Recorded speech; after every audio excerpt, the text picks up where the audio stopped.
ঘুম থেকে উঠেই দেখি যে বিয়ে বাড়ির ডেকোরেশন করার জন্য লোক চলে আসছে। আর আমাদের বাড়ির উঠানটা মোটামুটি একটু বড় হওয়াতে ডেকোরেশন করতে খুব বেশি একটা প্রবলেমও হয় না। গায়ে হলুদের স্টেজটা আজকেই করে ফেলবে আর টুকিটাকি কিছু ডেকোরেশন আর বৃষ্টি আসার সম্ভাবনা যেহেতু আছে উপর দিয়ে তাবু টাঙিয়ে দিবে যাতে বৃষ্টিতে না সমস্যা হয়। আর এখানে যেহেতু এই গেট দিয়েই বর আসে, যার কারণে বৃষ্টির কারণে পিচ্ছিল হয়েছিল, তাই আমার একটা পিসাতো ভাইকে বলেছিল ভালো মতো ঘষে ঘষে শ্যাওলাগুলো উঠাতে যাতে পিচ্ছিল ভাবটা চলে যায়। সে এখন এখানে এই কাজই করছে আর কিছুক্ষণ পর পর পাত্র দেখছে। কালকে যেহেতু হলুদ তাই আজকে থেকেই সবকিছু শুরু হয়ে যাচ্ছে। হলুদের ডেকোরেশনটা আজকে করে ফেলবে। আমারও একটু সাজুগুজু করে নিচ্ছিলাম, যেহেতু বিয়ে বাড়ি হাত পা খালি থাকলে একদমই ভালো লাগে না। তাবু টাঙানো শেষ আর এই জিনিসটা করার পর আমাদের পুরো উঠানটা অন্ধকার অন্ধকার হয়ে যায়। আমার একদমই ভালো লাগে না, কিন্তু বিয়ে বলে কথা, তাবু তো টাঙাতেই হবে। কালকে গায়ে হলুদ আর বিয়ের টুকিটাকি বাজার করে এনেছি, আজকে বাকিগুলো করে নিয়ে আসবে। আমার ছোট বোনের এই পায়েলটা আমার বেশ ভালো লেগেছে, ও দেয় না বলে আমার পায়ে এটা চলে আসলো। বাসা থেকে আসার সময় হাতে পায়ে নেল পলিশ পরে আসেনি, কারণ আমি জানি বাড়িতে আসলে আবার আমার দেওয়া হবে। তাই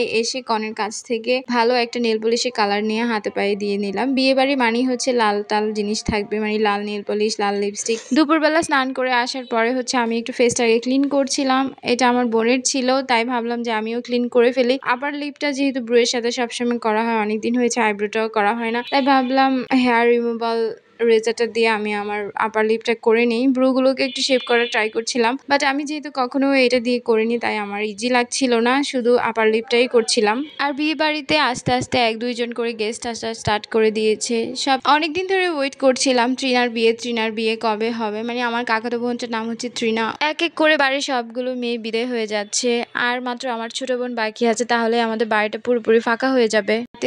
এটা আমার একটা পিসি, মানে আমার বাবার পিসাতো বোন, আমার অনেক বয়স্ক একটা পিসিমণি। ওনার সাথে বসে বসে ছড়া কাটছিলাম। মা সকালবেলা ছড়া রান্না করবে আর কাটাকুটি আমার মোটামুটি ভালোই লাগে। এখানে পিসির সাথে বসে বসে করছিলাম। পিসি আমাকে ছুলে দিচ্ছিল, আমি জাস্ট এগুলোকে টুকরো করে রাখছিলাম। সবাই মিলে আমরা এখানে কথাবার্তা বলছিলাম। এটা সন্ধ্যার সাথে সাথেই বসেছিলাম, যেহেতু বাড়িতে গেলে আমাদের লুডো ক্যারাম খেলা হয়, তাই ভাবলাম আগে আগে কাজগুলো করে ফেললে খেলা টেলা করা যাবে, যার কারণে এই কাজটা করা। আজকের মতো এখানে ভিডিওটা শেষ করে দিচ্ছি। কালকে গায়ে হলুদ, আপনাদের জন্য সুন্দর একটা ভিডিও তো থাকছেই।